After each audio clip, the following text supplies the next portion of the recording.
This is a Viva PR podcast. You need to be versatile. How can I get this content to the right audience in the best possible way? Every business with a story to tell should have a podcast. We're missing out on this medium.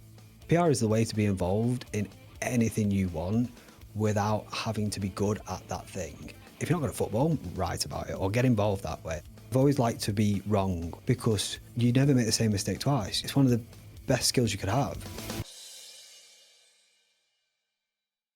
Welcome to PR in the Real World, the podcast where we get beyond the gloss and talk about what communications really looks like. Now, normally on the show, we turn to experienced industry voices, the people who've seen it all and done it all. But today, we're doing what we love to do in PR in the real world. We're shaking things up a little. We're turning the spotlight on the next generation. So my guest today is Dan Flynn, who joined Viva about 3 years ago after finishing university. He started life at Viva on work experience, and since then he's grown with us, becoming a core part of the team. And with a lot of students out there now thinking about their own futures, we thought it'd be a great time to have an honest conversation about what it's like starting out in this industry, the good, the tough, and the lessons learned. So, whether you're just beginning on your PR journey or you're a few steps ahead, remembering what it was like, we hope you'll find some inspiration, some real-world truth in today's episode. Let's crack on. Dan, welcome to the podcast suite. Although you're quite familiar with it. I am familiar with the suite. This feels like a second home to me. Let's start at the beginning and tell us about what you were studying before you broke into the PR world and PR even entered the picture. Broke into makes it sound like I don't belong here, and I've stuck my way in. But yeah, I studied journalism. I studied broadcast journalism, and I always wanted to be a journalist from a very young age because I was obsessed with football, but I was never very good at football.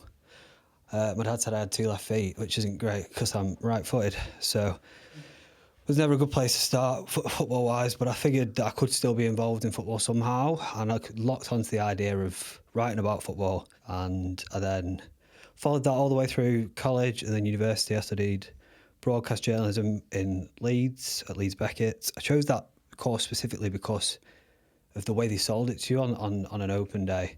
It was very much practical-led, and I liked that. It was this spoke to us about the news days and how you get involved straight from the off. It's not the theory. You learn the theory as well, but you actually actively do journalism, and that struck a chord with me. I did a placement in my final year working for a football club, and I really enjoyed that. And that was my first experience of comms. It was the journalism skills that I'd learned, the writing, the interviewing, the video and audio stuff as well. But it was shaping a message to suit a purpose. And that was my experience of comms without knowing that's what it was. I was part of the media team. We were just getting the job done, but I did love that. And that opened my eyes to comms. And then I had that classic moment after university where you go to a family party and someone says, "So what are you doing? What are you doing now? What are you doing after uni?" So my uncle asked me what I was doing, and I said, "Yeah, I'm looking at PR as an option." And he said, "Oh, I think I know a guy who used to do journalism and works in PR. I could put you in touch." I was like, "Oh yeah, okay." And I think I've still got the picture. I took a picture of his phone with your LinkedIn on it.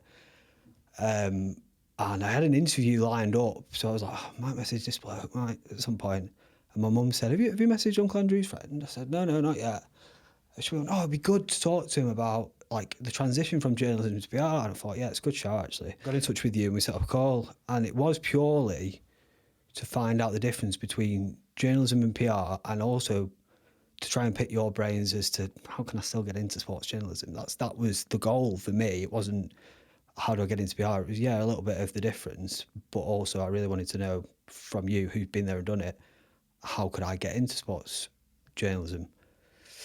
And I think the phone call was about half an hour, and I think we did a second call, if memory serves, and you invited me in to do 6 weeks work experience. And it must have gone well because 3 years later I'm still here. I remember my side of that conversation is I remember your uncle coming up to me at an event in the aerospace industry, an event called RIAT, and it was one of those moments that you kind of half dread and half anticipate of like, well, I've got a nephew who's just done the degree and who wants to get some work experience, can I pass on your number? But I don't remember too much about the phone call, but I must have been impressed enough to kind of invite you in, because not everybody gets invited in through the door. 6 weeks is a stint. I think Alan said to me on my first day, 6 weeks? We've got permanent members of staff that don't last that long. I'm like, that's a good start. So take us through that work experience stint. What do you remember of that? And what kind of... did you come with any kind of preconceptions at that point, and what was new and what was different, and what was making you nervous before you arrived on that first morning? Getting here was a big concern for me, because I'd never been to Rottenstall before. Being in an office for the first time, and I sort of had those preconceptions of what office life would be like, because my mum used to work in an office, and you just picture it as a kid. You picture your working life as working in an office. So I remember walking up. I can still remember how I felt walking up the stairs for the first time. And I think I'd rang you outside, because I didn't know where I was, and then I come in and I pressed the thing and I said, I'm here to see Tony. And they went, oh, you must be the work experience. I said, yeah. I came upstairs. Jack gave me a tour. I didn't really have much in the way of preconceptions PR-wise, but I feel like looking back now, that was a really good place to be, because I remember it was back when we did the big morning Monday meetings, and we sat and we went around the table, and I was sort of listening to everyone's jobs and what they were doing for the week and the month, and it was very forward planning, and that resonated with me, because I like to plan, I like to be ahead, and I like to know what I'm doing, and there was a real team atmosphere. The actual work experience itself, that first week, I was introduced to the Amplifon Awards, which was the awards we used to run for a client, and I had to ring some nominees and find out some addresses and get them to share their story, to write a press release for them. Within that same week, it was GCSE results week or A-level results week, and then the following week was vice versa. So within that first week, I was interviewing people, I was using the skills that I'd learned on my journalism course, but also I was going out and meeting clients, and I was interviewing students about the results, and I was a part of something bigger than me and bigger than the company. I was a part of this moment for these people, these feel-good moments. You've been nominated for an award. Anyone who hears that thinks, oh my God, I've done something okay, I've done something right. So you're part of that moment, because it's the first they heard. And then following on from that, you're only interviewing the kids who've achieved quite well, because you're doing it on behalf of the school. So every single interview is unbelievable, and it's really nice, and it's, the way the parents, it's a really proud moment for them. And I sort of went home at the end of that week, and I thought, I could do this. I could see myself doing this. So it was a great start for me in terms of the work I had. And within that 6 weeks, we were doing the Amplifon Awards throughout, and I was exposed to a lot early on. And I think I was very lucky to do that, because that's probably what sold it to me, because I wouldn't have been sure either way. Did you need it selling to you? I mean, you've described there really quite nicely how you said, I could see myself doing this. I mean, not like when you first knocked on the door, it was something you were, keen to do particularly, but interested in learning about. Whereas you went on this transition, this journey, if you want, to go from that to, actually, this is quite interesting and quite fun to be around. Yeah, well, to tell you the truth, I was moving to Manchester, and I didn't have a job. So 6 weeks paid, sign me up. That was my mentality. I thought, I can learn loads. But you'd made the point of saying to me, there's no job at the end of it. You said, we've just hired somebody, there's no job at the end of it, but I can give you 6 weeks and expose you to the industry. So that, I was never in the mindset of I will start working here. It was, can I sell myself on PR? Yeah. And it definitely did that. Within the second week, towards the end of it, when it was the flip of either GCSE or A-level, and I was with Lisa at a client, and she was talking to me about what I want, and this, that, and the other. I said, to be honest, I'd quite like to work here, because I like the people. I liked the clients that I'd been exposed to. I'd sort of started to learn about PR, and not all of it was all that nice from people I'd asked or stories you see online. And I thought, that's not my experience of it thus far. This is great people doing good things. And you, again, one of the things you'd said was, we help good people do good things.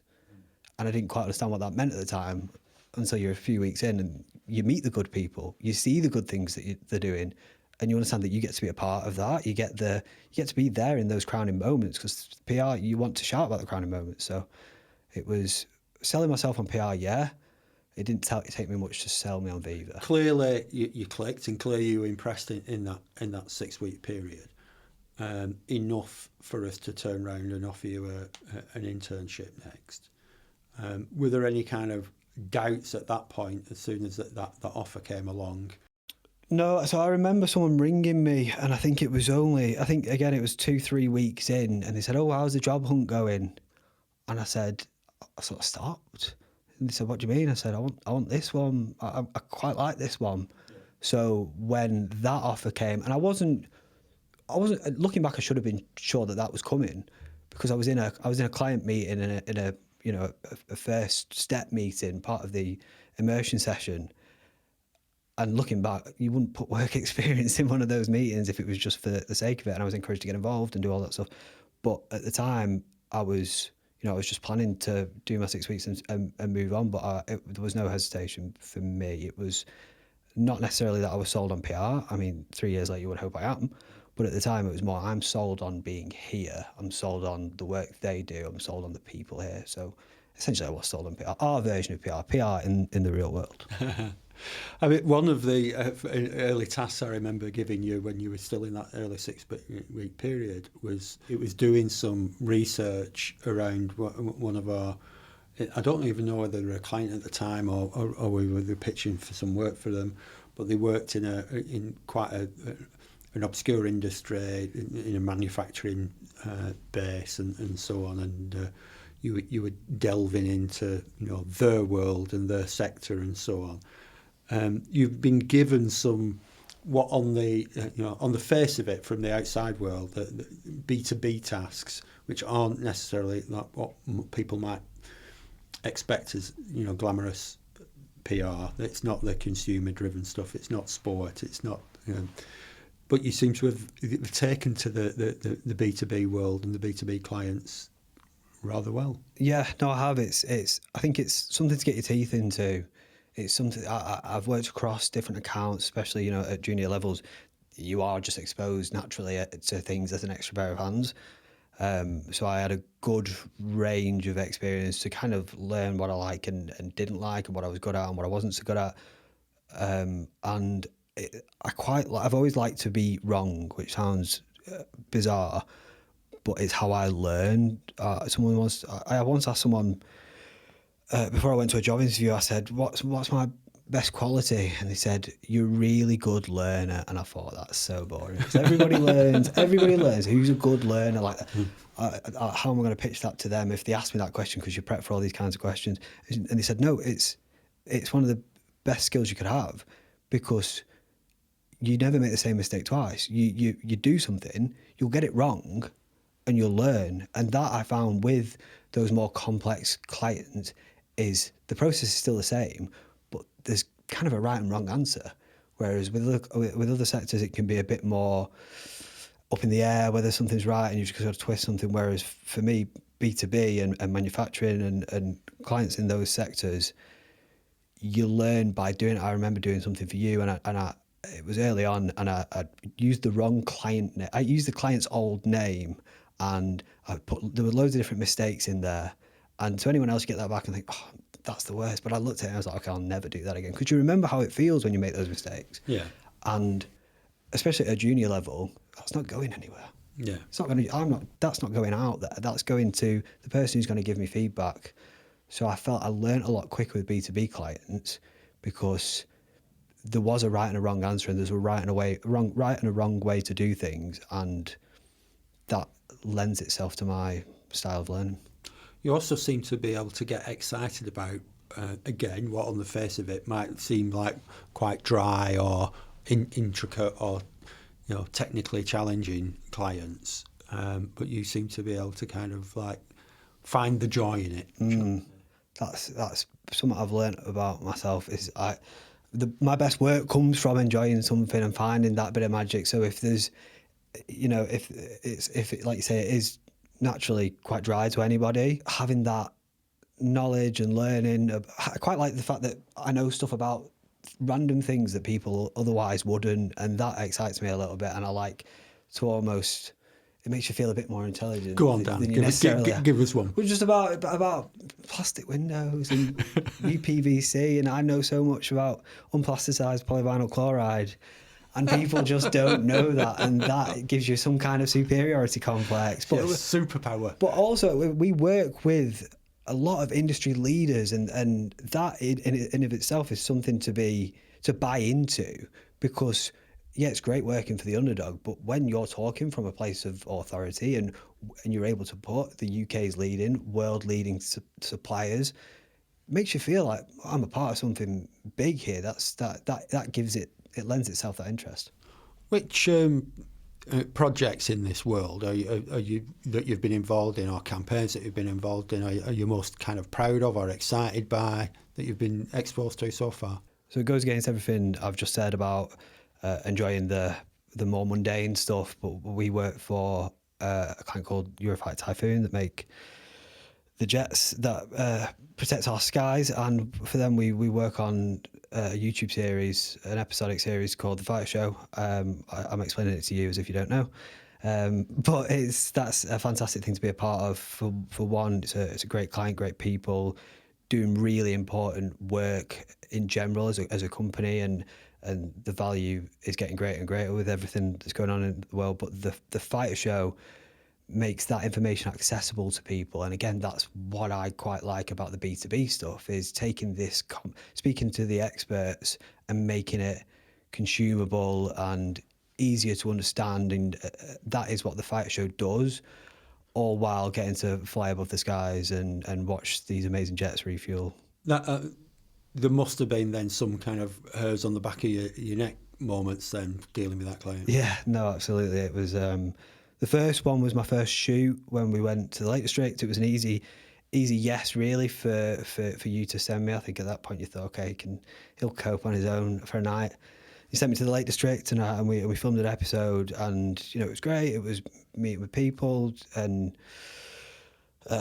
climbing a hill. Who doesn't like a bit of hiking? And an early start. It was all banding together and to get this shot. And I don't know what I expected, but I didn't expect the feeling I got when the jet came over. So for a bit of context, you should watch The Fighter Show if you're listening.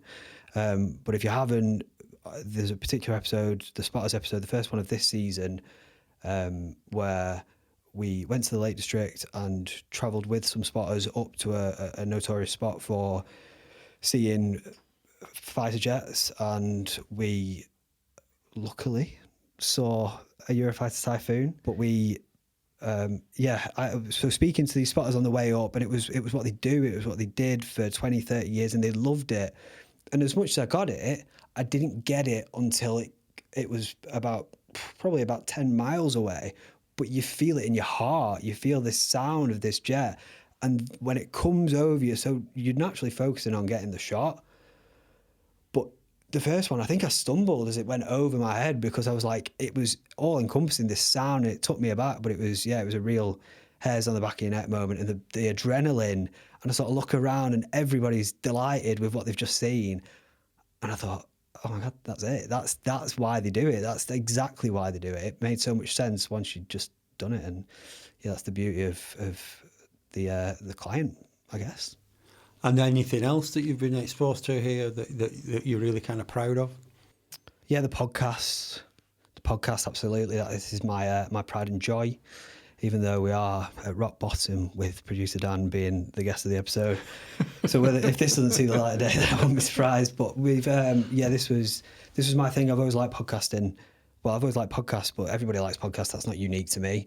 However, I had the audio skills from university. I always enjoyed editing audio. I produced a radio documentary for my final year project, and I really got into it. I loved it. I spent days and nights editing it and making it better and perfecting it and interviewing people, and developed the skills that I didn't know I'd need. And then I took on a sort of a side gig editing a football podcast, and when we got the downstairs bit, I just put it to you and said, why don't we do a podcast? But you weren't sold.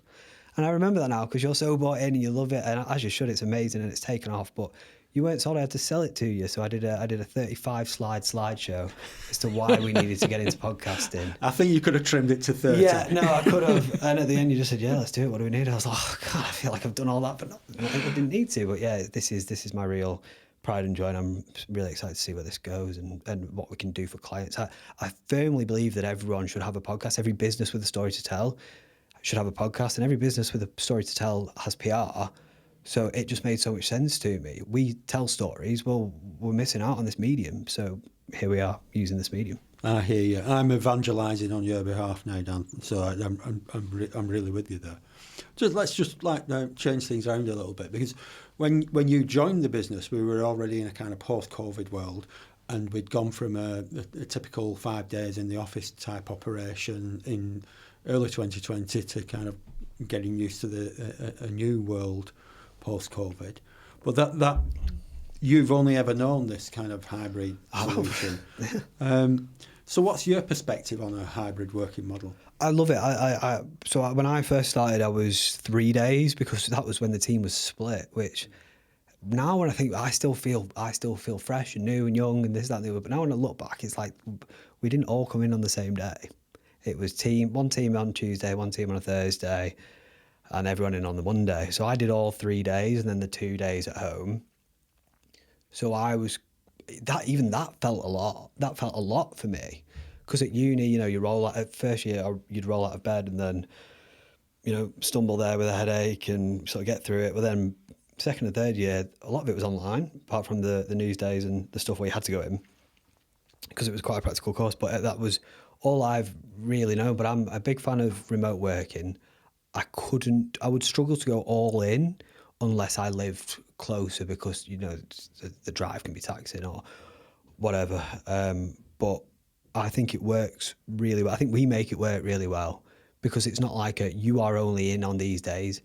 If you can come in or you need to come in, you come in. We don't always need to be by each other's side. But the main thing for me is our virtual office, because we're a creative industry. There's a lot of collaboration that we do.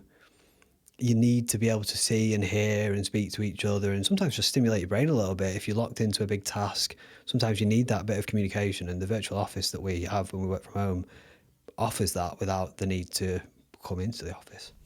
Have you been able to build relationships with colleagues in this world?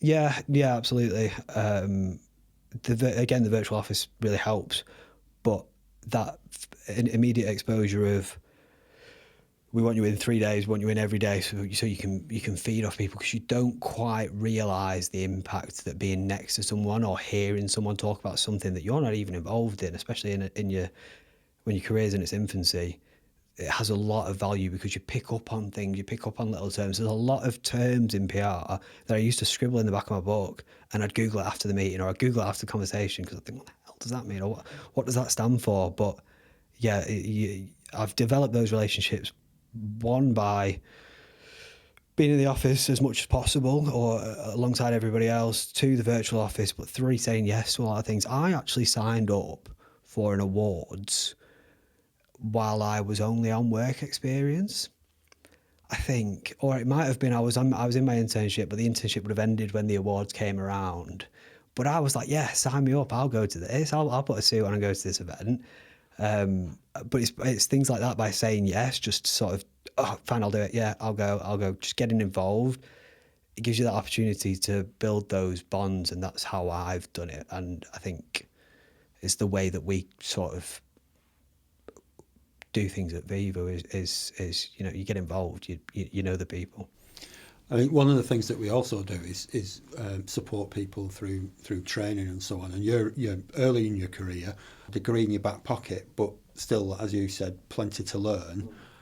How have you been supported to fill in those kind of knowledge gaps and so on? Yeah, well, you like to think that you learn through osmosis, and you absolutely do, just from being around people. But we're very fortunate to have, I don't know if it's rude to say, a top-heavy team. We've got people who have got some real lived experience. You can look around the room and identify everyone's individual experience. I think even now it's just me and producer Jack over there, who haven't really got much experience outside of Viva. So being around people and being able to ask the silly questions and not thinking you are thinking less of you for it, or the one-to-one support, particularly at first, is very good. I think I had weekly one-to-ones for the first 6 to even 12 months, which I found really useful in terms of checking in, seeing how you're doing. But for me, I switched line managers at one point because I switched sort of sectors, and then I switched back slowly sector-wise, but I didn't change my line manager. But I found that was better suited to me because it was a neutral perspective you were talking to. So while they didn't know the ins and outs of exactly what I was doing, I could really freely talk to them and get their fresh perspective and their advice on how would you do that. If I had a more technical question, I'd go to the account manager or the account director.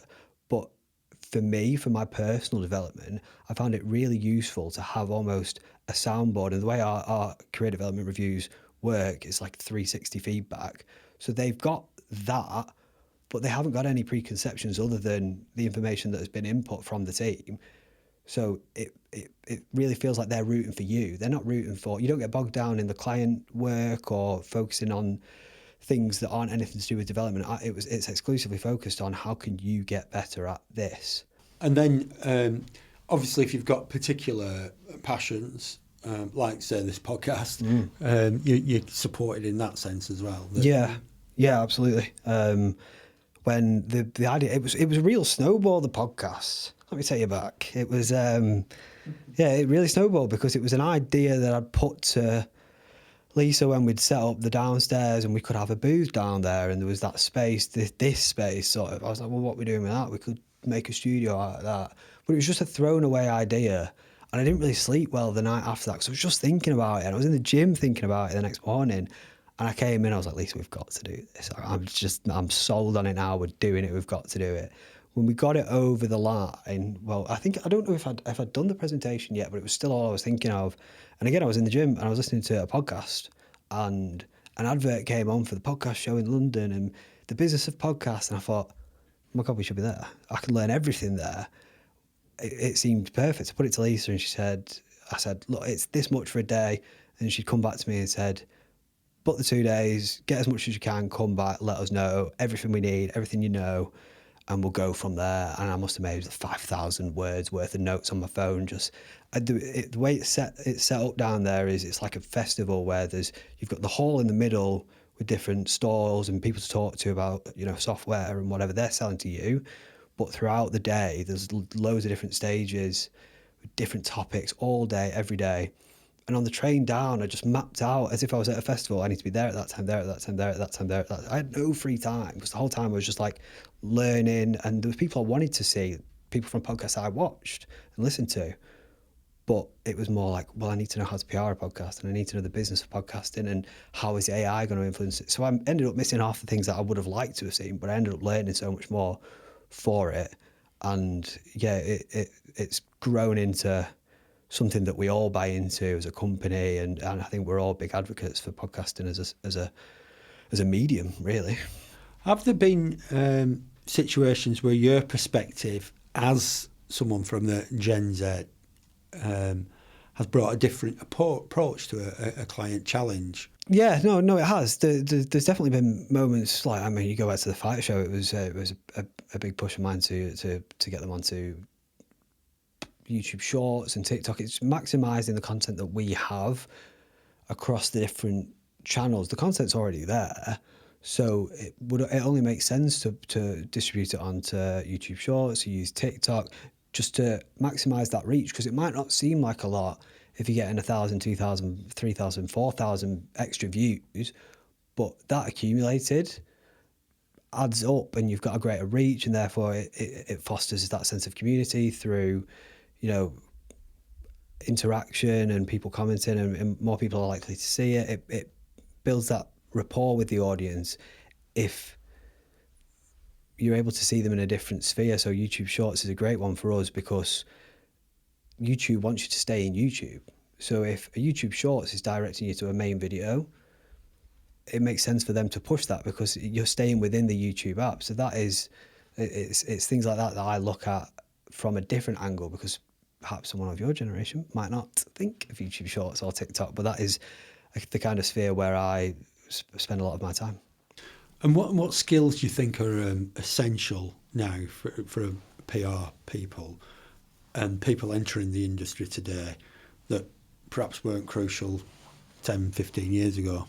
You need to be versatile. You need to be able to do more than write a press release. And I'm not saying that's what you did 10, 15 years ago, but a lot of the industry will have been writing press releases, targeting traditional media forms.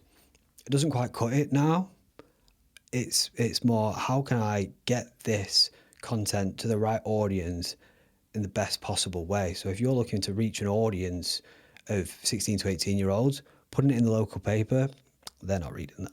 But if you get it on TikTok, you get it on Instagram, get it on Facebook, you know, their favourite influencer is talking about it, that's the way you reach them. I mean, that's just a really general way of putting it, but it's that versatility. So being able to edit a video, being able to write a social media post, being able to put things to paper, but also put it online and adapt it for the website and blogs, and, you know, turn it into a podcast. It's we've got access to so many different types of media now. It's that adaptability that enables you to utilize them. Let's look into the crystal ball, Dan, and what aspects of the PR world would you like to explore further in the future?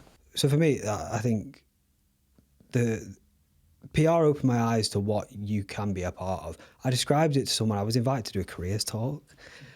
Insane. Who am I to give a careers talk? I said to them, it's the way, PR is the way to be involved in anything you want without having to be good at that thing.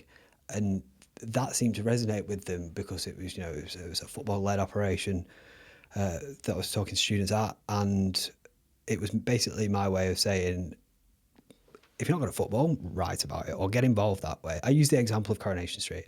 I grew up loving Coronation Street, and I kind of look at that as almost a bit of a dream job. I was like, imagine doing PR for Coronation Street. Could you just be on the cobbles all the time? It wouldn't be like that, but that was my example of saying you could get involved in Coronation Street without having the ability to act. I mean, half of them don't, but you would be able to write about it. You'd be able to produce social media content for it, and that's something I've learned here as well. I can go from writing a press release about UPVC to the next day filming 15,000 feet above Eindhoven watching Eurofighter Typhoons be refueled. It's a way to be involved in absolutely anything. So the future, I couldn't tell you, but I do think there's definitely scope to take podcasting to the next level. That's a real thing that I'm passionate about, is getting the right businesses to have the right podcast. I think it could change the way they operate, because if you want to be a thought leader, say on a podcast, you want to captivate an audience or hold an audience, a specific targeted audience, get them on a podcast. It's got one of the best retentions of any long form content, because you know what you're signing up for when you listen to a podcast. You have agreed to listen to this topic. You might get 10 minutes in and think, oh, I don't like that person, but you know what you're signing up for. And I think there's real scope to take that further and get the right businesses into podcasts. We don't need any more that person sitting on that table, he says something outrageous, they have an argument about it. You don't need more podcasts like that. It's now about using the medium to the benefit of the economy, to the benefit of businesses, and the businesses that we help specifically, because, you know, they do such good things. It's about using podcasting to tell their story the way we do with other social media channels and other aspects of PR. And finally, I think what I'd like to do is take you back 3 years. Okay. And what advice would you give to that younger Dan, or somebody who's now in your shoes at university, not quite sure about what direction to take, or looking for work experience or an internship in PR? Have a word with your Uncle Andrew. He's a well-connected man. Tap him on the shoulder before he taps you. That's my advice. But yeah, that lends itself to the advice. Ask people, because I wouldn't have got anywhere. I could have just said, I'm just applying for jobs. I could have just brushed that conversation off. If I didn't have that conversation, he didn't show me your LinkedIn, my mum didn't prompt me, I wouldn't be here. So it's about actually asking those questions and seeing what people know, picking up the phone as well, and then facing that fear. Just picking your head up a little bit and seeing what other people, because that's one of the real benefits of working in an office.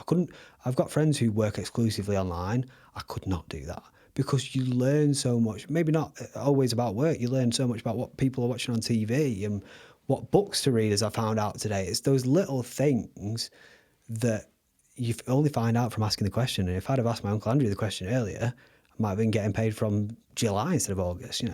Things could have changed. Excellent, thanks, Dan. Well, you've done so well answering the questions today rather than asking them. So, thanks so much, and you've been a star in PR in the real world. Superb, thank you. Thank you very much. Cheers. Thanks for listening to PR in the real world. If you've enjoyed this episode, we'd love it if you could subscribe to the podcast and leave us a quick review. Your support really helps spread the word and reach more marketing and PR professionals just like you. And don't forget to share this podcast with your colleagues or anyone who'd benefit from the insights we share. Thanks again, and we'll see you next time for more tips, strategies and real world stories from the PR frontlines.